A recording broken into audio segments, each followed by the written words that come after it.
Welcome, everyone. Very, very happy that you are here. We are meeting at our regular weekly Remembering Who We Are time slot with a special series. This is part two of When Life Doesn't Go Your Way, Lessons in Forced Surrender. And this program is all, as with our weekly Remembering Who We Are program, it's all geared towards getting us to identify with the right person, not our ego, not this construct of our mind and body that is so close to us, but the soul, the real self. That is wanted, needed. And so we have this time slot every week for that purpose. And on the occasion of our Remembering Who We Are anniversary, we do a special series with Sacinandana Swami, who is my guru and who travels around the world sharing his wisdom on what it's like. How does one live the life of the soul? What is it? And giving so much constantly. So we're very, very, very fortunate that he is with us, and he has had many reversals in his life. I'm aware of some of them. I'm not aware of so many others, so I'm very eager to hear. He's also a tremendous storyteller, and he will be going into one story and unpacking it for us with a lesson that we'll come out with. He'll transport us into the scene of what happened to him and transport us out of it with a realization that he gained from it throughout our time each week, with the exception of the final session in this five-part series, where we will have full Q&A time. So if there is a chance to ask questions at the end, we will do that. But after the hour, for those of you who can stay, please do so. Sacinandana Swami will kindly spend an extra half an hour with us each week to field your questions. Please note your questions down as you're listening. This is very important. Note your questions down as you're listening. It's such an opportunity. And send them to Michael Sloyer, who is our upbuild team man. Michael is there. He's raising his hand, waving. Direct message to him. Okay.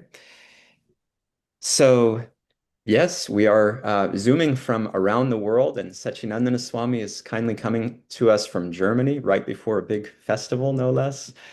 Um, and we have a culture that will help us to gain the most from this experience. We ask for three pillars of this culture that we imbibe them. Full-hearted participation. Please put away all distractions. Please give your undivided attention with your heart. This will make all the difference. It really will. You will get out what you put in. So that is needed. And it also means if you can be on camera throughout the session, that is very, very, very beneficial for you and for everybody else in this community. The next is respect. We want to be mindful of one another, that everyone is a soul here, and certainly we want to be very respectful to our dear teacher and the teachings that he is bringing to us.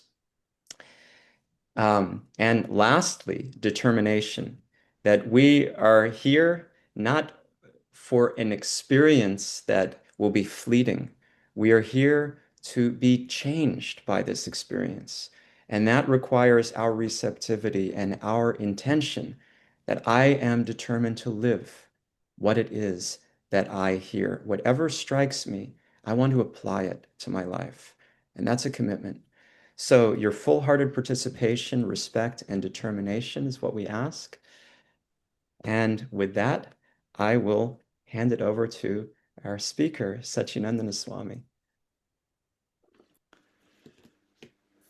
Thank you very much for this very nice and kind introductions of yours. Again, like last time and last year, I'm most grateful to address all of you. I'm very well aware that my audience today is composed of people who have gone uh, quite a journey have made quite a journey in their lives, mm, struggling with uh, uh, obstacles on their way, asking themselves questions like, should I continue to struggle? Uh, and then have been persistent in what they do. I know we have people from all over the world. We have people who have been struck by illness, by disappointment, uh, people who have seen extraordinary fortunes, and so on. And I wish to bring all of you now to a very serious discussion, uh, a paradigm shift.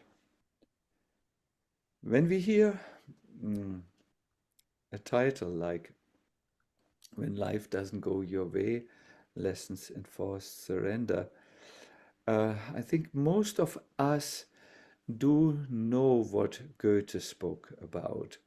The German philosopher explained when uh, blocks are put into your uh, life, mm, that's not a problem because even from blocks you can build a wonderful house. Or that's what we say in Germany. In America, I think you say things with a example from Florida. When life throws lemons at you, you can make lemonade out of it.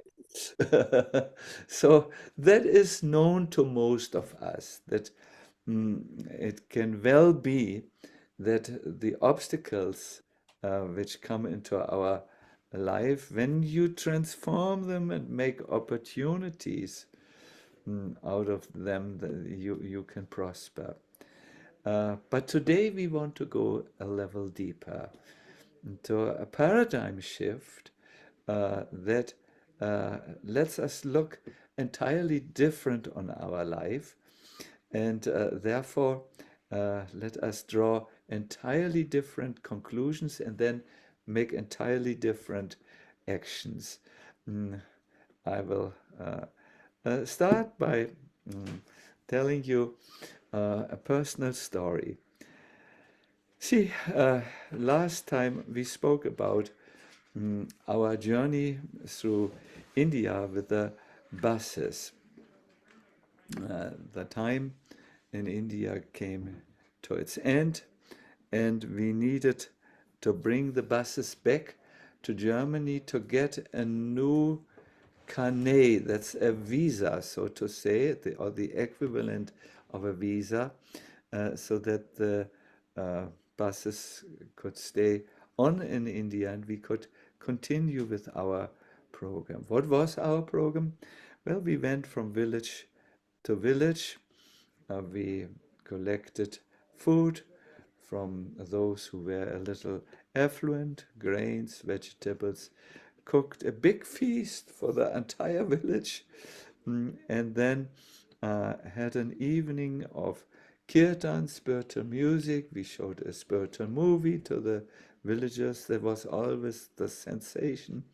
And in the end, we offered, or we cooked these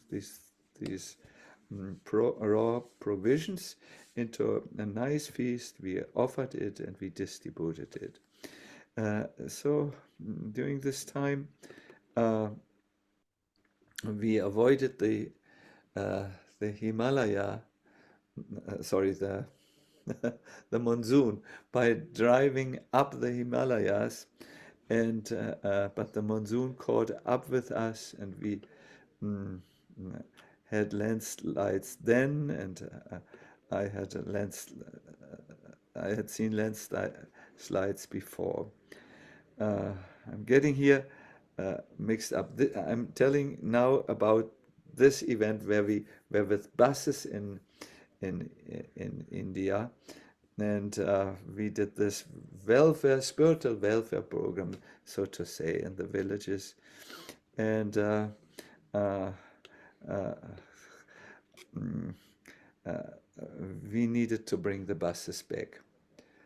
I remember we were poor at that time. Uh, we didn't know, uh, we were mostly a little young in age, mm, and we did not know about all these easy ways to induce people for fundraising. And on our way back, we had to pay the benzene by inviting hippies into the bus, and driving them for a minimal fee of $95. I remember, from Kabul to Afghanistan, to Kabul to Istanbul. Mm.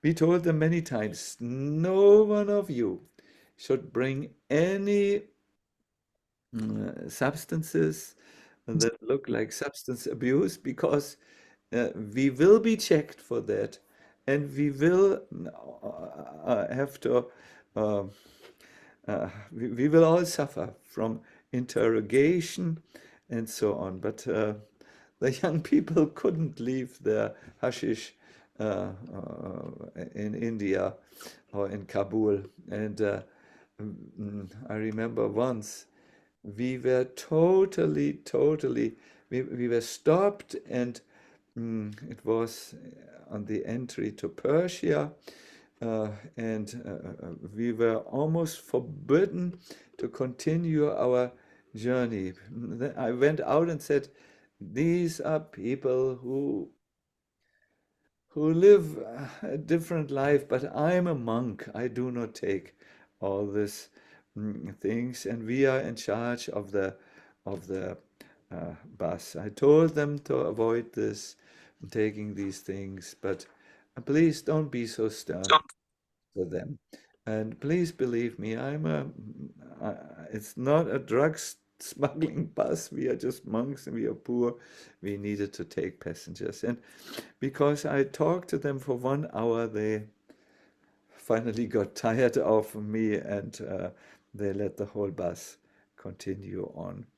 We finally arrived in Switzerland. My dear everyone, I had been in India.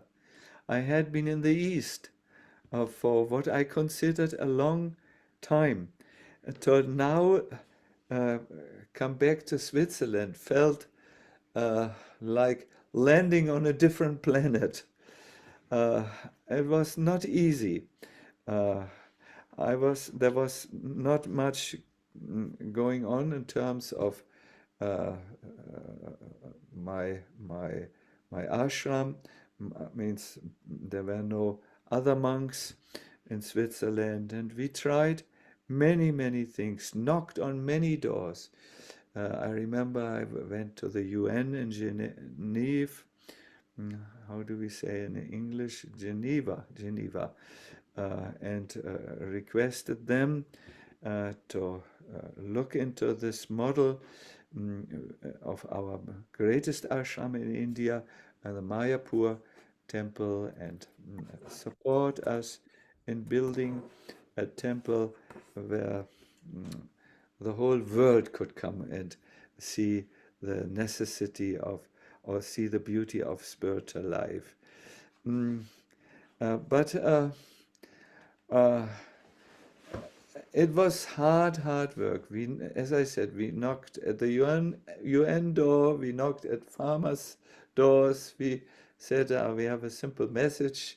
We are not the body, we are eternal souls. By taking up a genuine spiritual life, you can feel this. But it was new for the people.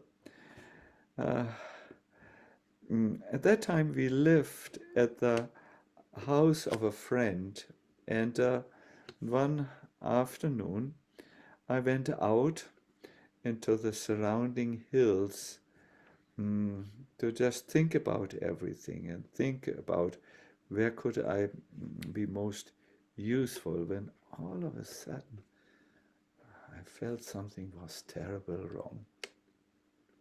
Were there people following me?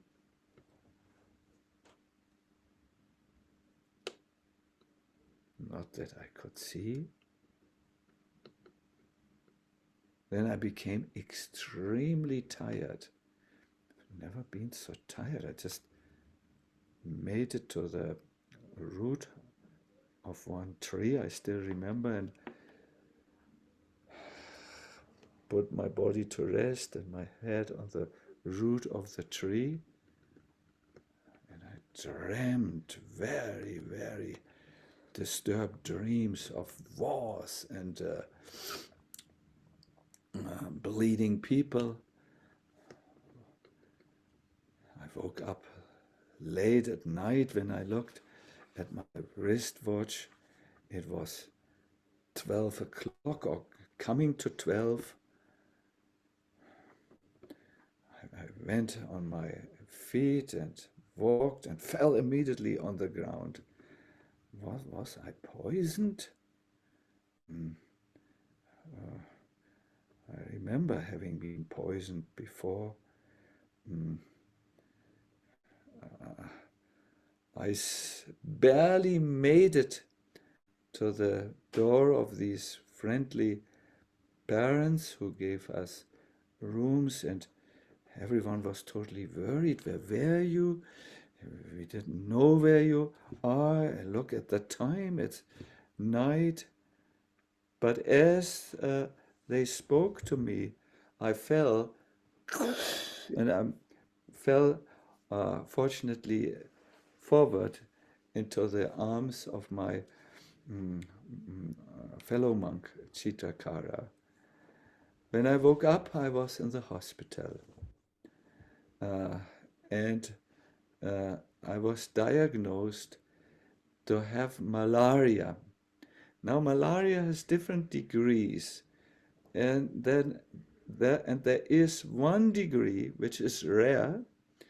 A patient only reaches that degree when he has not taken any medicine. At that time, the medicine to take was quinine, highly chemical, and that was the only medicine that was known against it. Now they have much better medicine, but this was perhaps 30 years ago.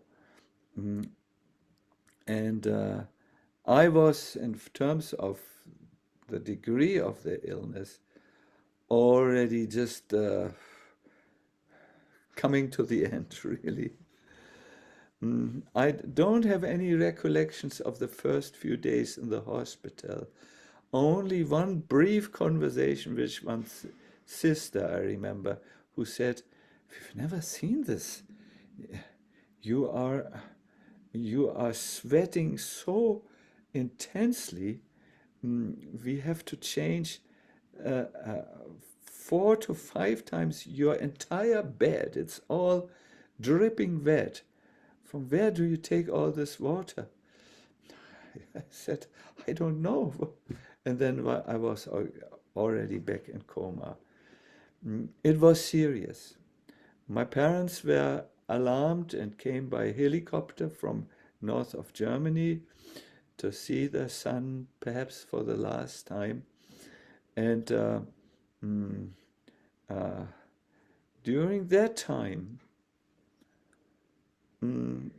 there was a time when my friend, my fellow monk, he came regularly, and he said, "Can you believe, Sacinandana Swami?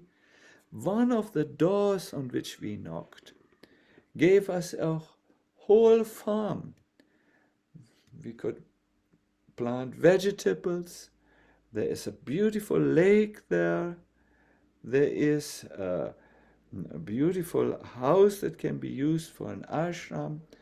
And many people from the programs which we saw have inquired after you. They want to live in an ashram." After he went so far, I was already back in coma. The next day, "We need you, we need you. You can lead this ashram. You speak German. You have translated the Gita from Bhagavad Gita from English to German." My dear everyone, all my dreams had come true. But I was not there to live out the dreams. I felt I will not leave this hospital bed alive again. I was so weak. And you know, when you have malaria, you have headaches that are so splitting. You just, and as I said, there was not so much research done at that time. Maybe there was research, but not so much good medicine. I was really stopped cold in my tracks, if that is an English way to express when you are totally blocked and you can't move. I was physically unable to do anything. I was mentally not able to think anything very clearly. I was suffering, and I stood before the door, which you only pass one time. When you go over that one threshold, the threshold of death, there is no return. That's how it felt. Things didn't really go my way. Life didn't go my way. At that time, I arrived at what I consider perhaps the most precious gift in my life. But before that, I had to go through a night that was even more dark than the physical pain and the mental pain, that everything is there now, what you have dreamt for a long time, and you could now realize an ashram, realize your dream of a self-sufficient ashram in Switzerland, near the banks of the lake, and it's all given to you for a nominal fee of 99 francs per year. That's nothing. You know, that was just to do it with the taxes or something. There was some reason. So there was one doctor, and he put me to an even more heavy test than the physical and the disappointment test. He came one day and said, I have observed you. You seem to be a man of God. In your fever hallucinations, you speak of spiritual things. Sometimes I hear you praying, and I know you are here in Switzerland just to serve your Lord and to serve humanity by trying to lift the consciousness up. But don't you see, although you try to give everything for God, He does nothing for you. He is not there for you. He does not, if He's there, if there is at all a God, He does not care for you. He is silent. And then the doctor went on. He was a well-educated man. He said, where is your God when the children have bone cancers and die very young? Where is your God when there was war and the earth was filled with the blood of the soldiers who cried, Mama, Mama, or God, God, when Mama could not help? He is silent. Either he is not there, and that was the opinion of the doctor, or if he is there, he doesn't care for what he has made. So now, please understand, I was physically challenged. I had the opportunity of my life. I couldn't do it couldn't let us say fulfill it. And now this doctor wants to break the most precious thing I still have left, my spirit, my conviction, my faith.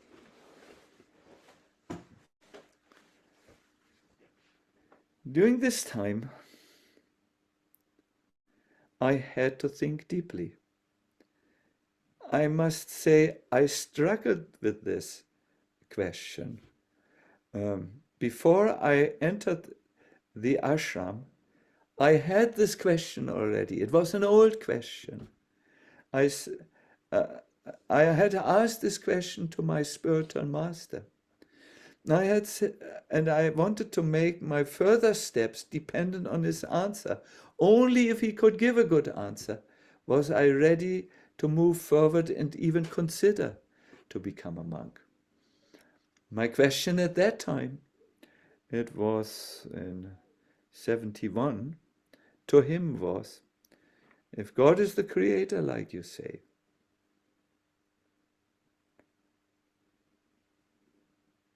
and if he is good, why is there evil? If he is the creator, it means he has created this world, everything in it.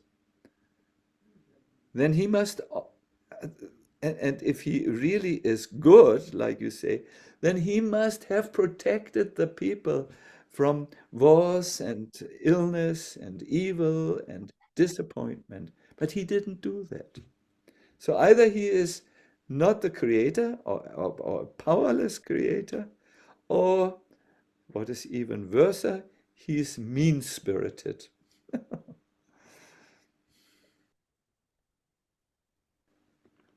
I will come back to my spiritual master's answer in a little time. For now, I need to build up dramatic tension. uh, so the doctor had challenged me,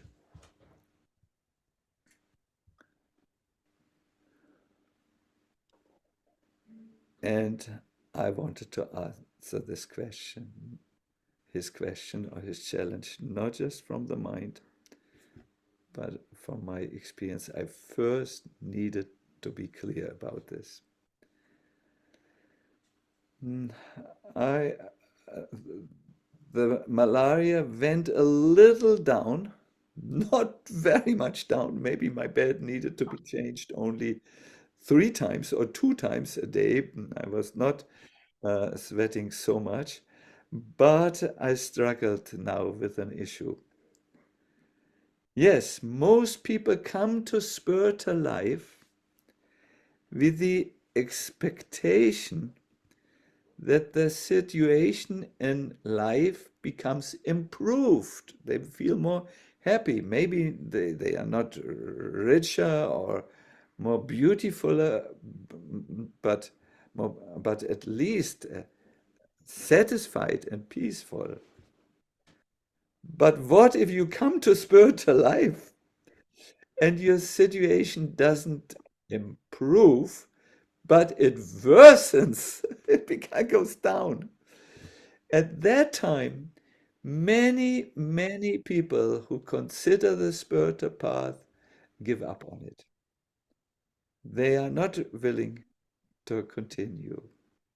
Mm. In my case, a paradigm shift happened. My dear everyone, you must now focus a little.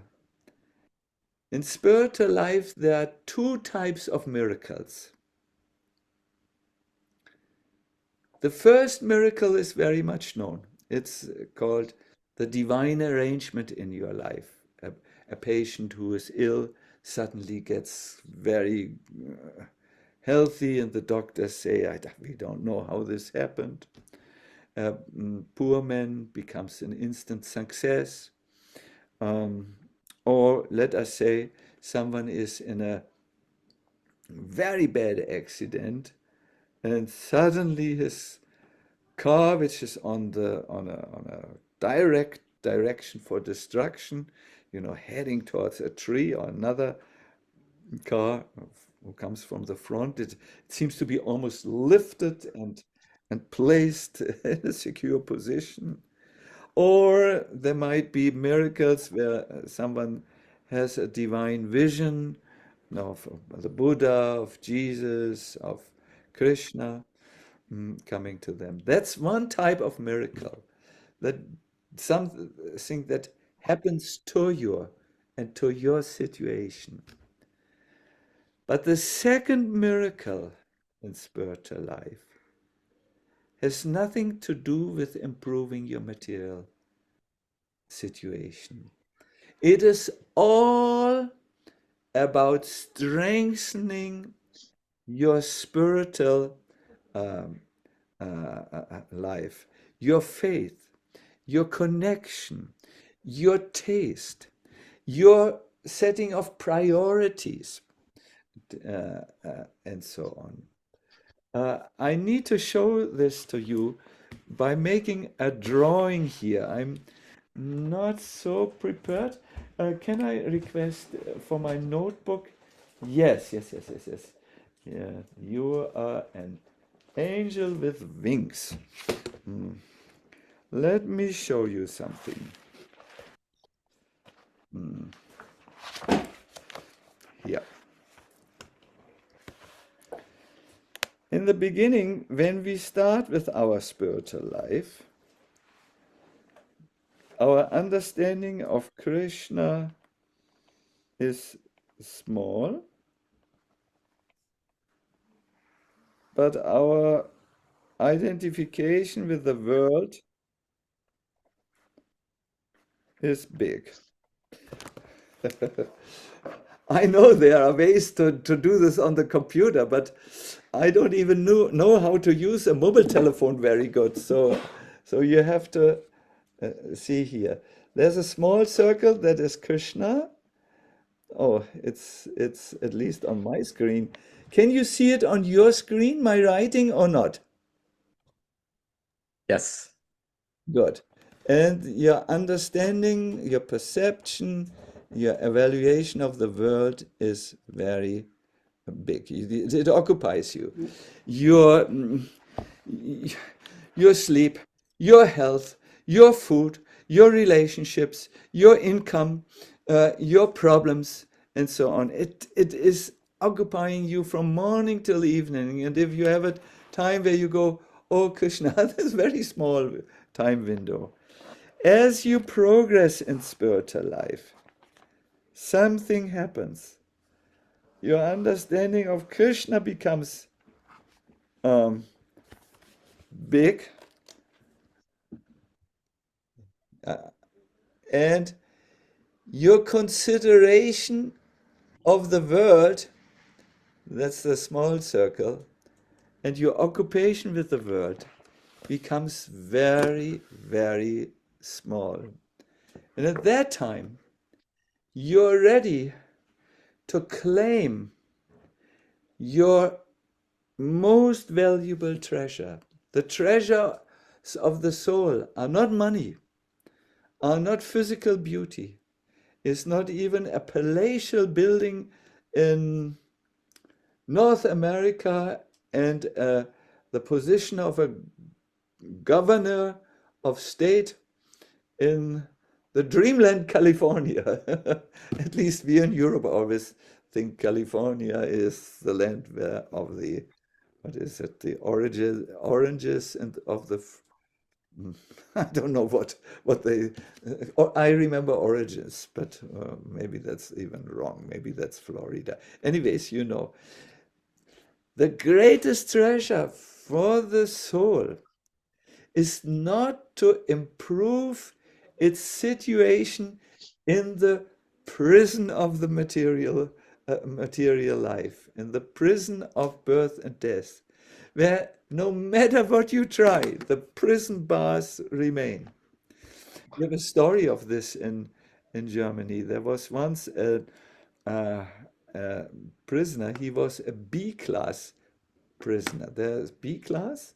They have a very small cell, And then there is the A class, where the mayor of the town comes. There, he has his television and his separate toilet, and then separate shower, and so on. So the prisoner in the B class prison thought, oh no, if I could only have a little luxury. So one day he had an idea. He asked the man, the prison guard, to give him an extra bar of soap because he said cleanliness is very important for me. And in the evening, he crafted something that looked like a pistol uh, from the bar of soap. And when the prison ward came the next morning, he just took his soap pistol, prison ward didn't know, and threatened the man, uh, please, uh, throw out that prisoner from prison cell uh, A, the A class prisoner, and let me go into the A class prison. Prison is prison. Improvements in the prisons do not really change so much. And when you are entering the path of spiritual life, you are getting um, a paper, so to say, where it says this person takes on the path of the soul, the path to eternal spiritual life. So what I did when this was clear to me, I didn't think so much about malaria. I didn't think about missed opportunity in the farm. I thought I have now the great opportunity. I will now turn, uh, make a paradigm shift and go to that which is most important for me.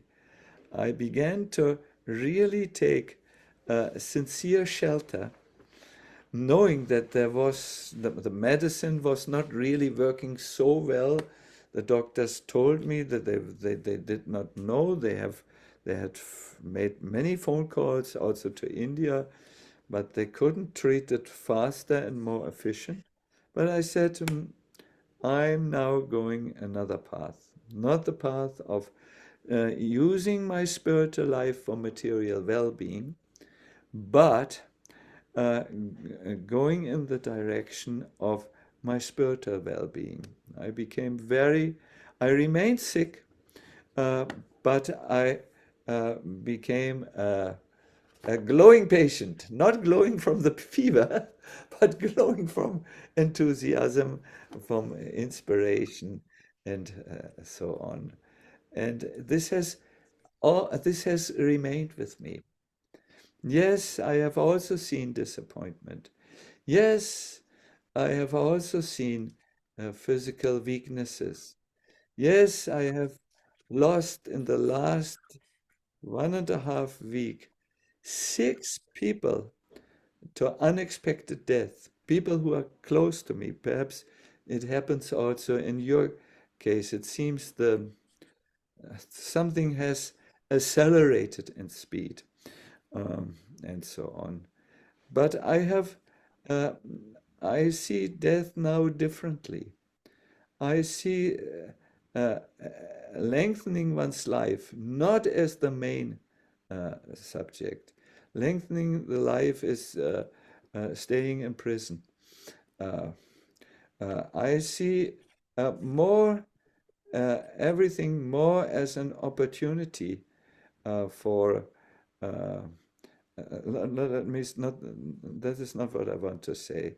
I see that this uh, world is covered with a veil of forgetfulness, and we are identifying with what is not our real identity, with our positions, with our male or female body, with the age, and age means how old we are, and so on. And we are totally misplaced in our values.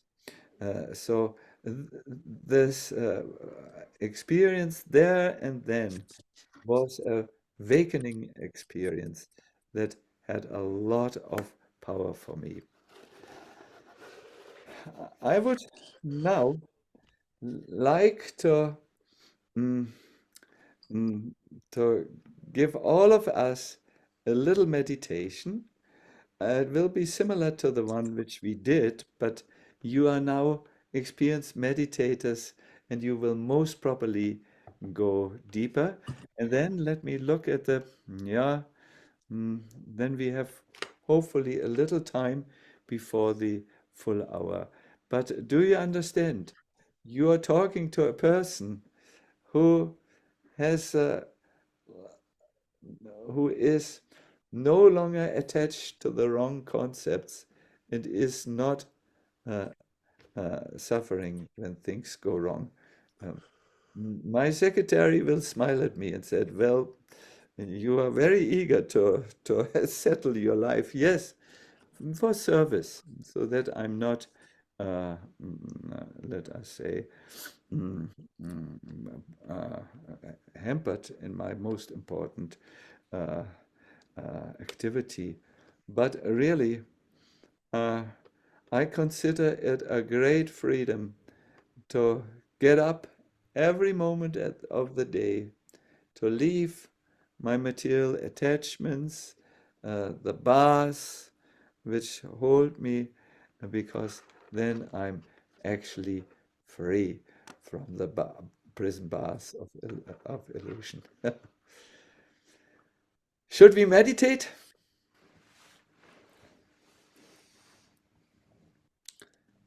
No one is. Everyone has fallen down from their chair with this intense presentation. I don't hear you. Yes, they say. You say yes. Uh, Please. uh, I need you to tell me if my machine is not too loud. Is Good, this right? good. Good.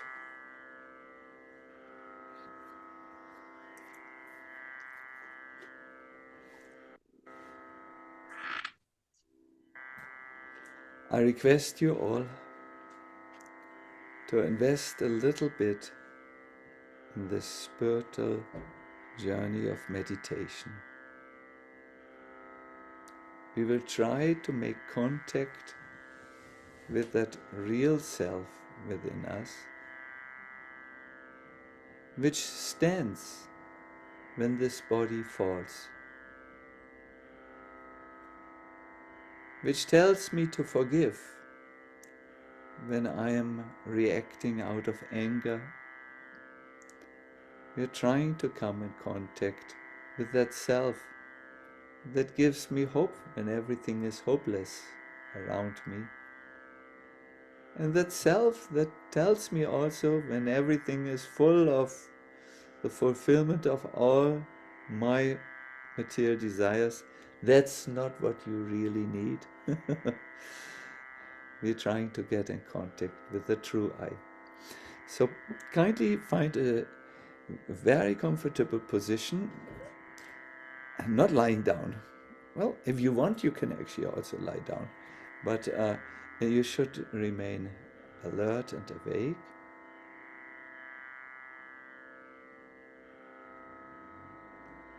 Bring your awareness to the lower part of your body, starting with the feet. Move up to your knees, your thighs,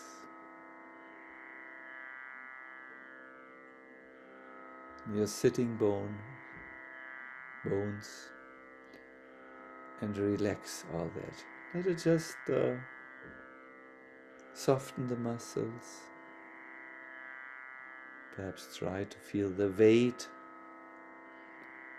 of these physical limbs.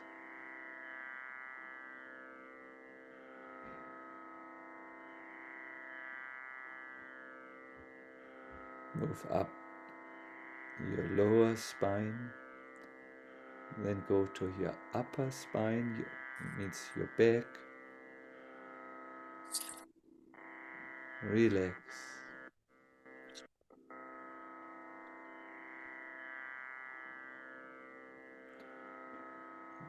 Your belly, your chest. Relax. Both of your shoulders.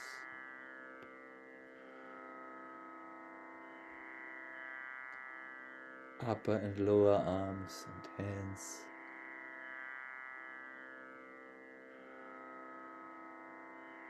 Relax.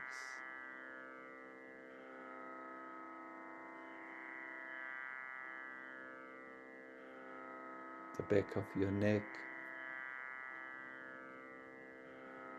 back of your head, and your entire face.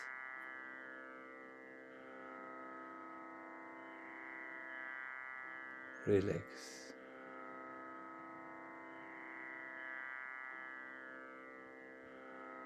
Appreciate how fully relaxed you are.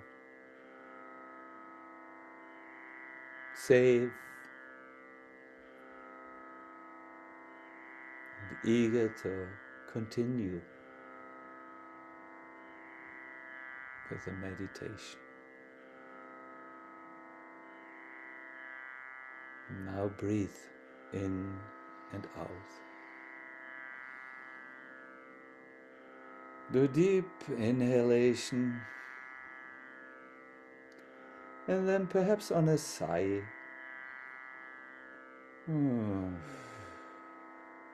An exhalation. Again, a deep inhalation.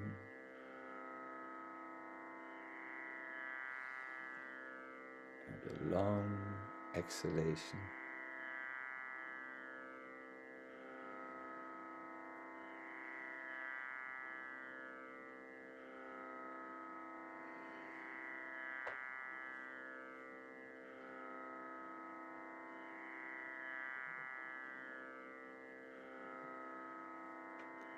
Please relax, but remain very alert. Breathe now as it naturally comes.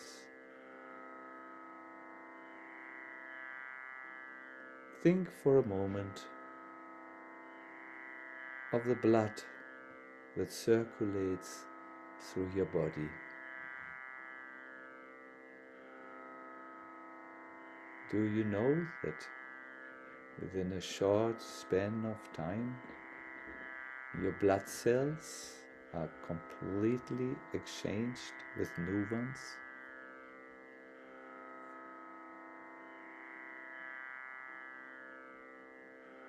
The gut and the climate in the guts changing from day to day.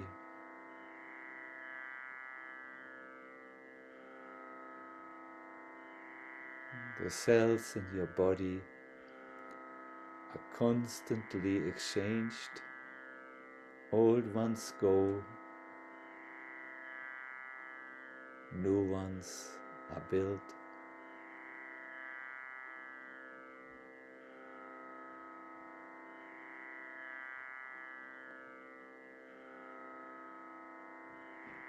Remember images of you when you were a young baby. So innocent, so fresh. And see yourself now a little older.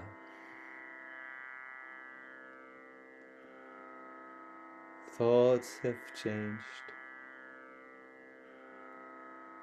Ideas, possessions for some of us, friends.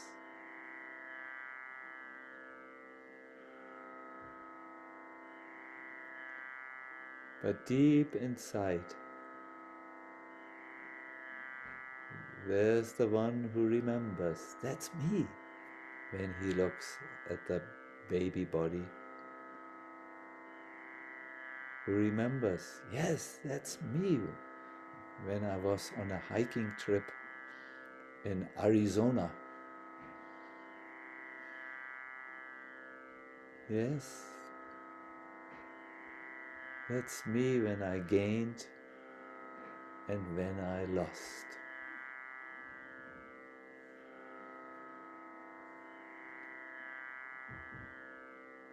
This unchanging me is the true I, the true self. Think of it now as being a part of the Supreme Lord.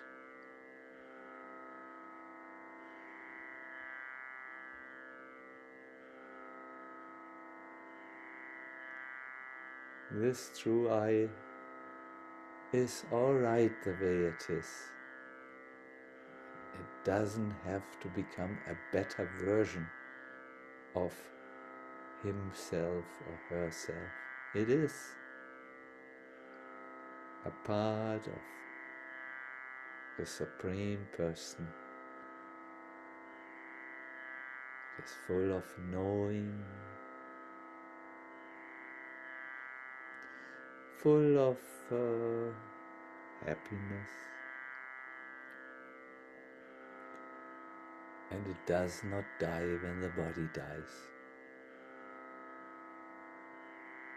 For a moment, try to remain in the space of the true I.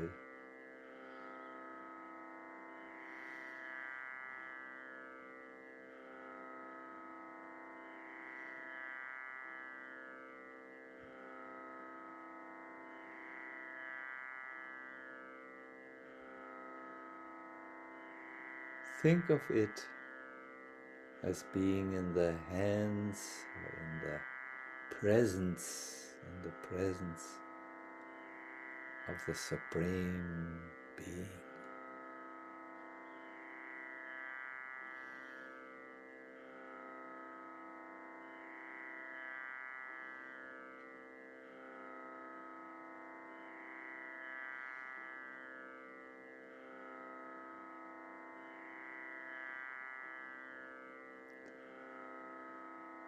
Now take a few deep breaths.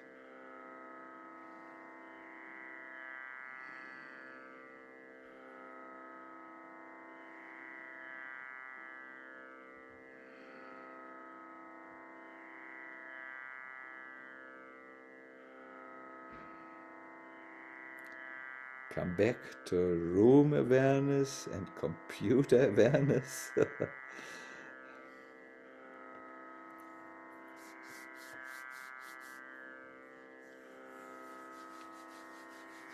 You might like to rub your hands like this. It's good. It puts the nerve on a different modus. Take the hands from the eyes.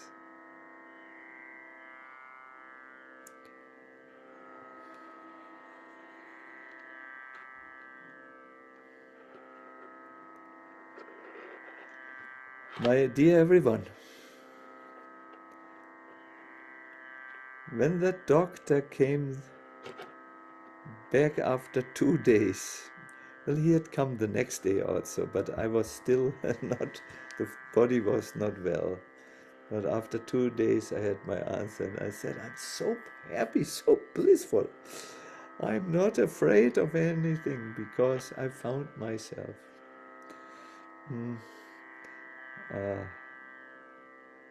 Why should we sift the dust on the side of the road for a few coins which some traveler has lost there when we have the most precious jewel? And I said it with so much peace and so much happiness that he said, "You remind me of my grandmother. When she was on her deathbed, she said, 'I'm the most happy person. I finally found myself. Uh, it's all right. Everything is all right. I learned my lessons. Yes.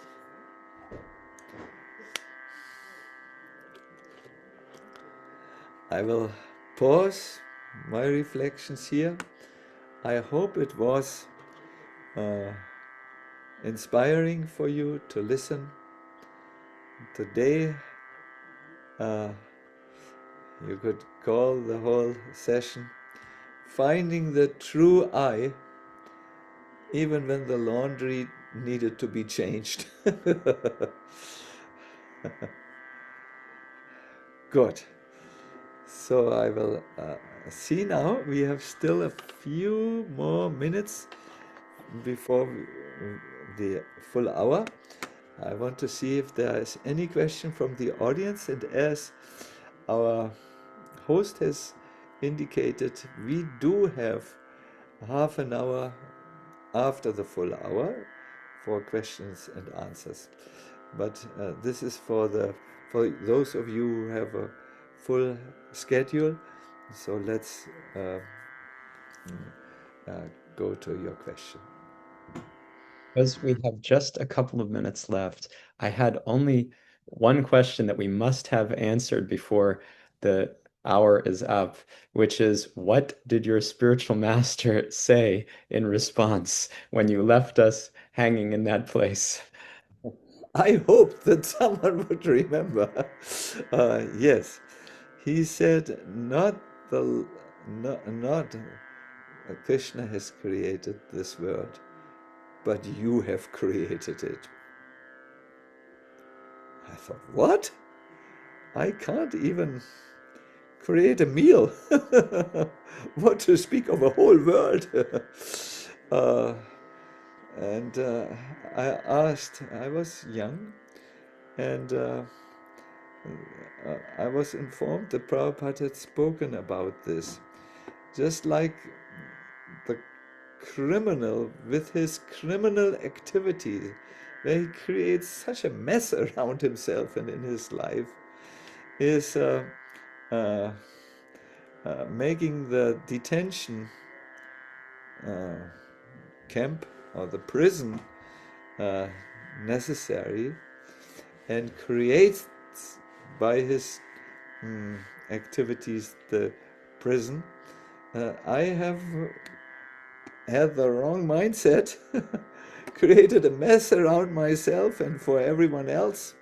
And for that, I was placed in a learning experience here in this world so that I could learn my lessons and become inspired. So when he said, not God has created this mess, you have created it.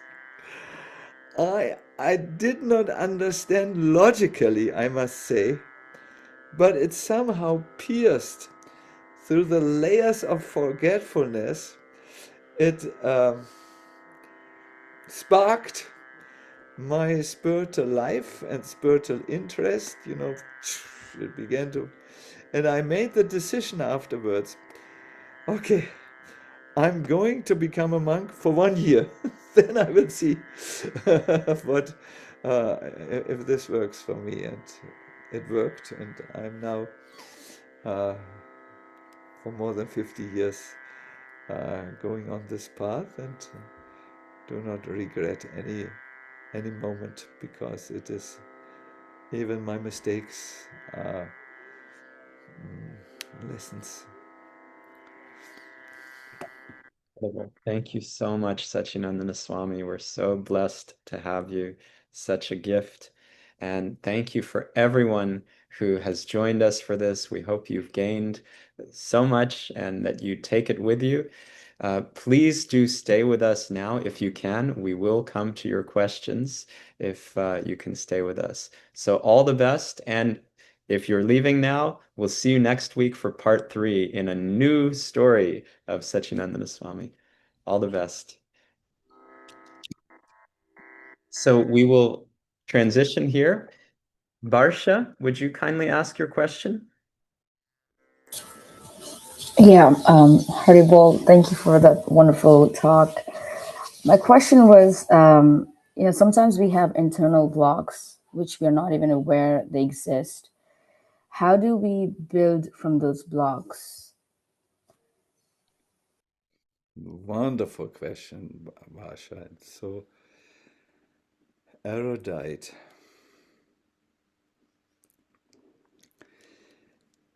Everything starts, Varshana, by a simple little principle. You have to become aware of what it is and confront it in some ways. By putting the light of your awareness into the darkness of your inner space, that which was perhaps an unpleasant feeling or a bad mood becomes visible as what it is, a particular block.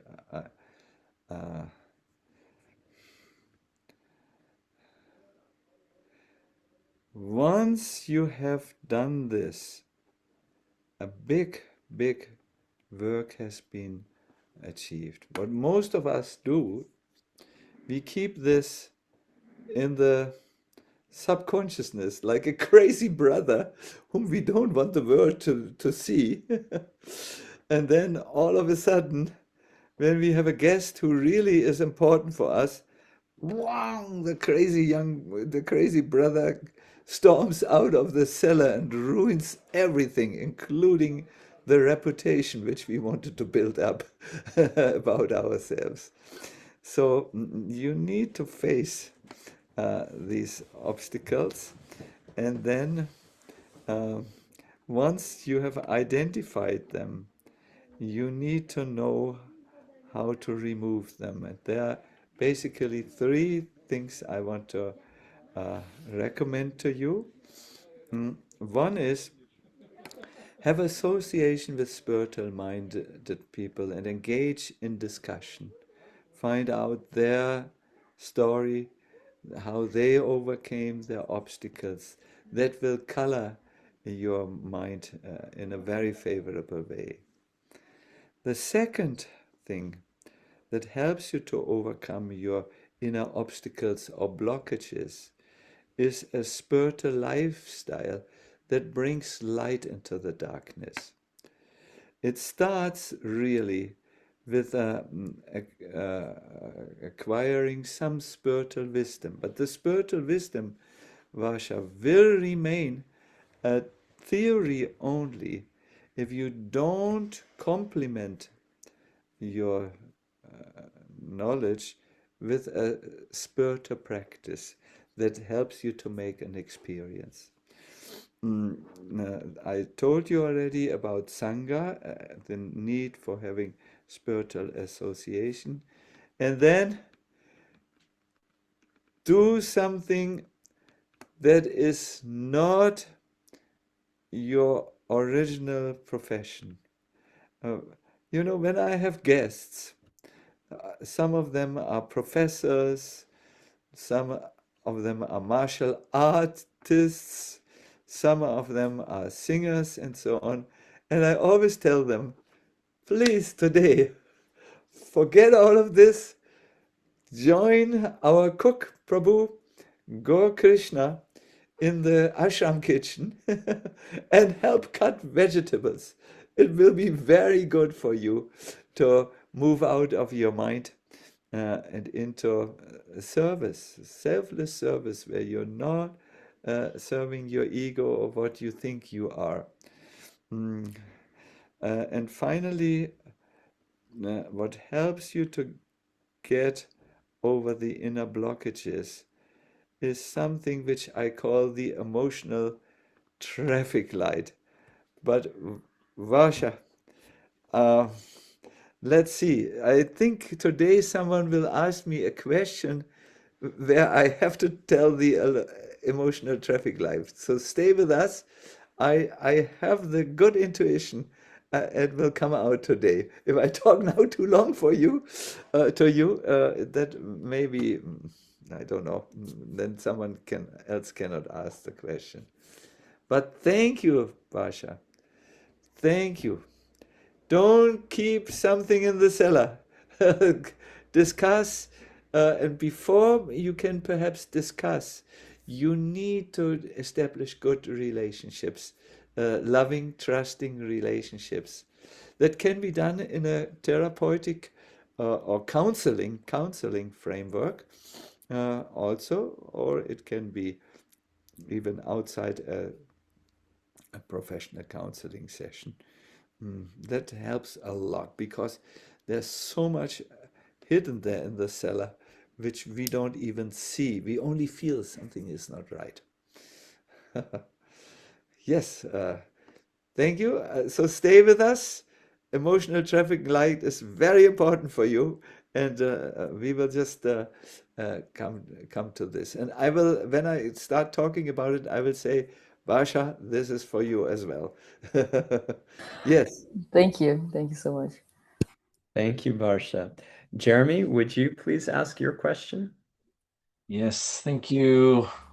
So good to see you again, Sacinandana Swami. I wrote this one down because I wanted to get it all right. Last year, you were very kind in answering two of my questions, and the answers you gave me have actually stayed with me over the last 12 months, and I think about them weekly, if not daily. And the answers you gave me are captured in the form of phrases that I want to speak here into this space. The two phrases you gave me last year were, "Do you want to?" and "Get on your bike and ride." And the questions to which those were the answers were um, around my intention of wanting to connect with God. You said, "Do you want to?" And when I was questioning about trust in a spiritual practice, you said, "Get on your bike and ride." And so I think about those daily. So thank you for that. Just having the question in my mind, "Do I want to?" opens up something surprising for me in that I don't actually need an answer sometimes. Just asking the question creates space that I didn't know existed. Whether I say no or yes doesn't matter. So my question today, I wanted to set that up, is around trust in a particular spiritual practice. When working with Razanath, he often talks about a crisis of belonging. A crisis of belonging is something that is a necessary tension on the path. And so I feel like I'm in a crisis of belonging. So I wanted to ask you, as I explore writings like the Bhagavad Gita in the evening and engage in a different spiritual practice in the morning, to continue the metaphor, can I ride different bikes at different times? Or do I need to choose just one? Does this metaphor hold up? Clearly, I can't ride two bikes at once unless I'm in the circus, but maybe I ride one bike for this part of the path and another bike for that part of the path. And so I don't often read accounts of spiritually realized individuals approaching it this way. So I would value your thoughts on this matter. Thank you. Thank you very much, uh,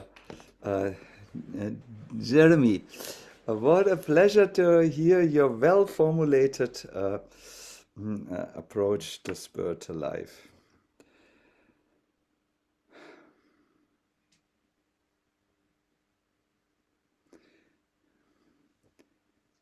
When you have hit the water on the bottom of the well which you dig, uh, you will find out that all the water everywhere is from the same source, the same underground spring. Jeremy, there are not really so many different spiritual paths. There are not so many different religious songs. There is really only one song, the song of the soul to God. But you only realize that one song when you, how to say, go beyond the notes and hear the music, so go beyond the external form and feel the music, I would say. Let me give you an example. When I came to the path of Krishna consciousness, I can only say my own experience. I always was someone who was very open to spirituality. I had friends who did a meditation form. I did like certain expressions of Christianity, which were not so,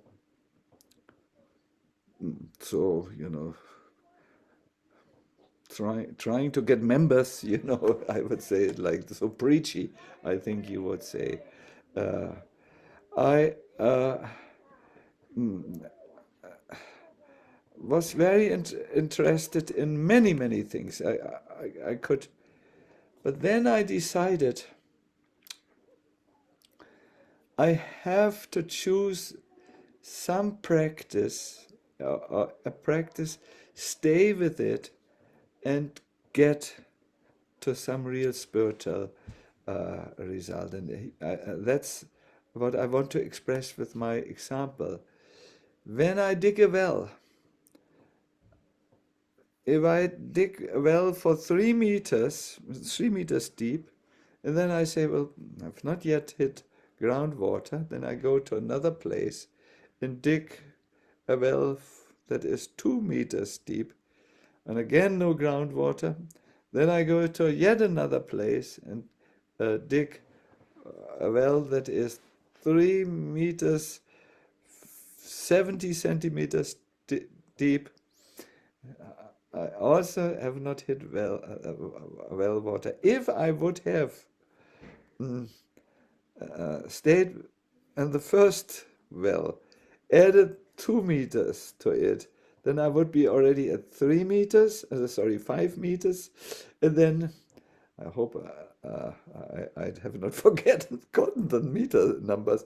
And then I add 3 meters 70, then it's 8 meters 70, and then I hit the water. So, and then I will realize that wherever any well is that is deep enough, it's the same taste, the same water. Like you will sometimes find me in the last row in my monk's dress in a Russian Orthodox church. There are such good churches like this in Macedonia. Ooh. And when they have their liturgy, when they sing their songs, and when the rituals are going on, I feel just very, very, very Krishna conscious. It's the same song, then the same feel of the music. You will find me as a guest in Sufi dargahs in Bosnia. I visited a few, and you will find me there. I don't want to shock anyone with my different monk's dress, so I sit politely at the back, close my eyes, and am there for the experience. You can also find me in the temple of nature and find God there, because it's about the taste. But in my understanding, you must first hit the groundwater. Otherwise, you don't know the taste. So I suggest that you follow the signs. The fact that you are together with these upbuilt people already for 1 year, it means there is some resonance in you to the type of spirituality which they live. And I think if you are a little bit serious in, getting your sleeves up and hit the groundwater, I think that will be very good for you. Thank you That's so my much. answer. Thank you so much. Thank you, Jeremy. Kim, would you please ask your question? Yeah, thank you.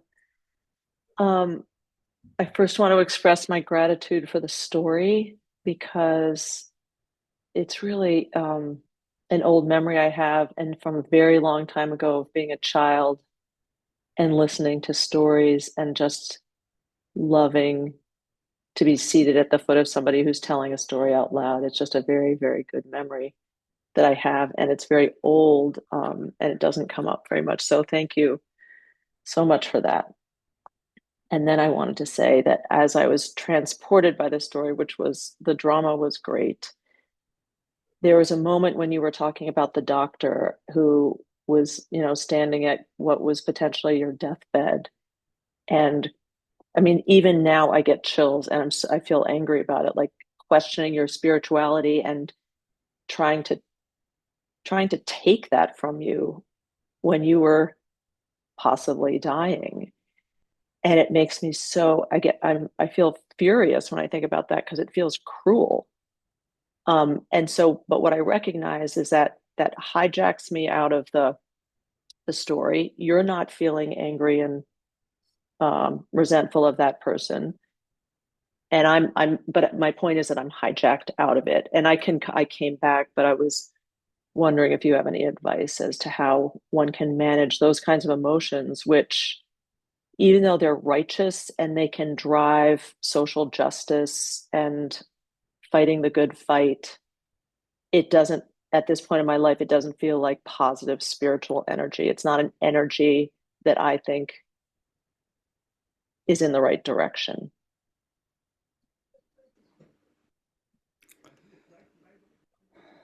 Kim, it is very kind of you that you feel like this towards that mean doctor. um, was he really mean or was he really desperate? Doctors know that they shouldn't do that to patients. He did it anyway. Why? Perhaps he struggled with that question and couldn't get hold of an answer. I have learned to always try to see behind what drives people. And that has helped me to become free from that energy of judgment that is not feeling right when we are on the spiritual path. To become free from judgment, the first thing I suggest is to understand everyone, everywhere, is just trying their best in their lives. They are suffering like you, they're hoping like you, they have goals like you, but according to their particular ability, this manifests in different ways. It's almost like birds. They all fly, but one can fly 50 meters high. If he is a peacock, I think he can fly 30 meters high. Then there are others who go 50 meters, and then there is the eagle who can go. I'm not an eagle expert, but I think they can go like 3 kilometers or so high. Everyone can only go where their evolution allows them to go. And they try to fly, but they can't go on a higher level than they are allowed to go by their spiritual evolution. So I have seen when people attack me with these faith questions, often they think, let me make my case as hard as possible. And let me see if he can convince me, if he can break my hard case, if I somehow in some corner of my complex personality desire, then I will see something that I have overlooked so far.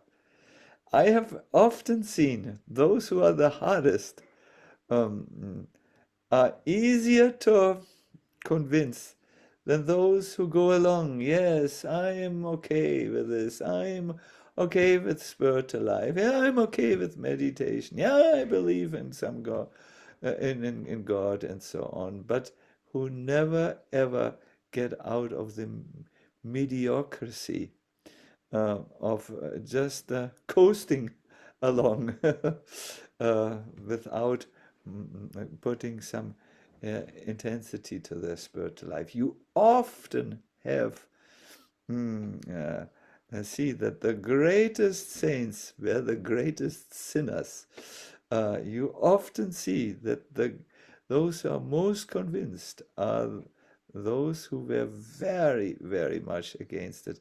It's much easier for me as a Swami to talk to someone who shoots arguments on me than to try to convince someone who's okay with everything to, to move to move forward. So, but we talk about judgment. You are absolutely right. Only if you absolutely have to do this, when you have to see where someone at, can I entrust him with taking care of this little child or not. Only when you are in situations where you need to assess a person to avoid harm and to further the good, then some type of judgment, which we could call assessment, is good. But if you go through the world, oh, I don't like him, or he is so like this, it is. I had this happening in the AI conference. There was someone just walking very slowly,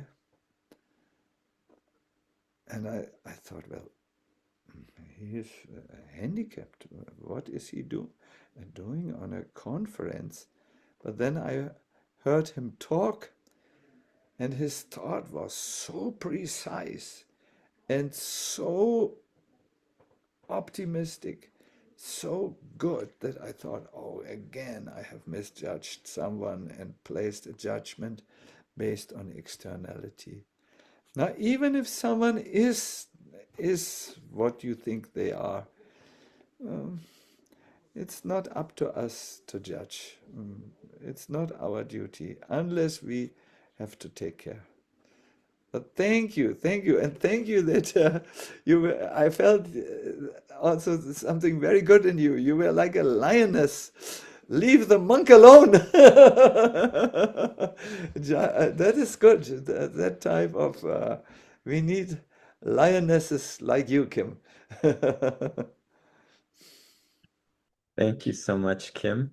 Brahmatirtha Prabhu, you are, Oh, you must ask your question, please. Jai Maharaj, thank you. So nice to see you. I really liked your story of the malaria.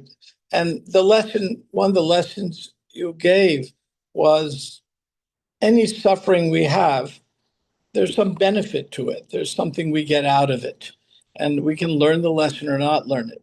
My question to you is, I see a lot of suffering in the animal world. What do they get out of it? wonderful.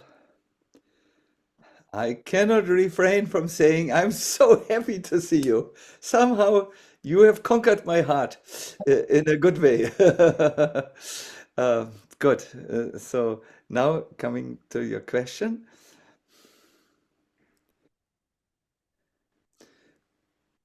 This world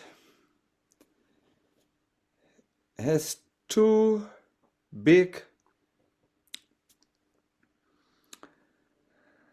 utilizations. One is to make experiences and learn through experiences. The second is to obtain liberation from the constraining straitjacket of material life and material thinking. So take these things, experiences and moksha or liberation, and put this as the major matrix over this world. You have humans who make experiences, and you have animals who make experiences. Everyone makes experiences. The humans are in the good situation that they are able to learn from the experiences a lesson that this world is not my original home. Animals can't come to this conclusion, but by their experiences, they can come to the conclusion that they can learn indirectly. Now this gets now very abstract philosophy, but into abstract philosophy, but because you are a philosopher and a director of a scientific institute, I dare to go there. When the animals make their experiences, when the dog is kicked by his master and brought out of the car and bound at a tree, and then the master drives away and leaves the dog without food and drink and security, the dog will learn a hard lesson that perhaps in another lifetime he was not kind, and he was attacking those who were, how do you say, who were his subordinates, who were or who were his dependent on him, no? And by getting rid of that abuse and karma which he made in the human form of life, by going through the suffering like a dog, like that dog, then his path gets clear. He has paid his karmic debts, so to say, his path, and he is going forward in the paternoster. In the paternoster is something we have in Europe. It's you get in there's a big office building, and then there are these little cabins which go up. There's no door. You go in the first story, and then you go with your baggage up to the fifth, and you get out, jup, and see the person on the fifth story. So in the same way, there is a paternoster, an automatic lift that lifts all the souls in this classroom of God to the next level. And sometimes they need to learn through the hard lessons to be able to be allowed in the next level. That's my answer. But having said this, let us never ever close our heart to the sufferings of others, even if they are dogs, and so on and so forth. We have a little charity in India which takes care of stray dogs and stray cows when they are wounded. There is from dog bites, there is a certain medicine which is put on the wounds so that they heal. A spiritual person should try to help everyone and then pray for them so that it goes faster. Thank you. Thank you, Brahmatirtha Prabhu. Thank you very much. So we'll come to our close here. Thank you all for staying with us for that extra half an hour with Sacinandana Swami. We can't wait to have you back next week for part 3. And profuse gratitude, Sacinandana Swami, for sharing so spiritually in such a powerful way. It means so much. Thank you. All the Allow me best to just everyone. allow me just Yes, please, 1 millimeter, 1 millisecond. please. I wanted to speak about a paradigm shift that when things don't go your way, try to leave the changing world, the up and down world, and try to find your spiritual essence, like we did. And from that place, uh, try to blossom forth. That was what I wanted to explain. Thank you very much. Wonderful. And the emotional traffic light will come back. We got a glimpse last week. It will come back. Thank you, Patsy. Oh, sorry. Forgive me. Forgive me. No, Time. not at all. Not at all. Take good care.